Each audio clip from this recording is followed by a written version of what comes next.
22 and a half, 15, and 10. Hey guys, we got a well pump that's not working. Apparently it's overloading. Also apparently it's just been replaced by a different contractor, and when they went to start it up, it's apparently not working, so they called us and said, please come, please help. Can't figure out why this isn't working. All right, we'll see you there.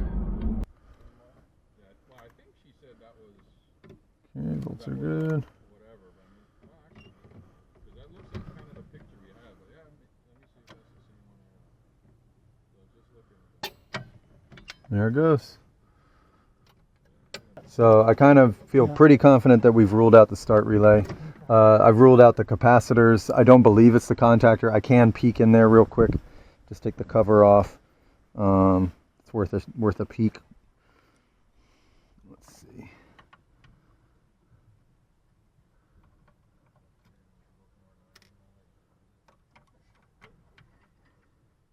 He's usually the one I've got looking it up while I'm actually doing the testing.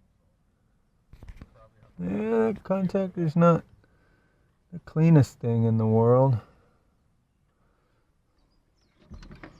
Let's see the voltage with it running. Yeah, it's good. That sounded like a good run. That did. I heard error. What did we do? What did we do? Well, that time you pushed it in manually. I did that when I got here, 22. All right. We fixed it. I pushed in manually when I got here too. Yeah. Oh, you want to try and run it in hand one time off of this? We're all closed up out here for a mess. Okay. Oh yeah, flush them. Nice, nice. Let me get my bits and bobs.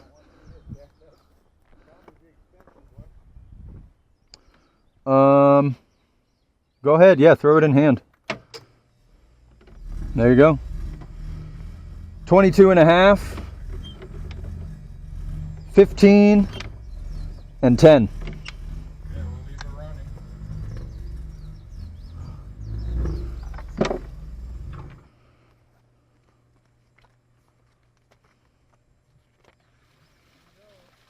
Because I know we don't want to shut it when we're going to have to come back another day, because it looks like I'm going to run it for a while, because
All right, see you on the next one.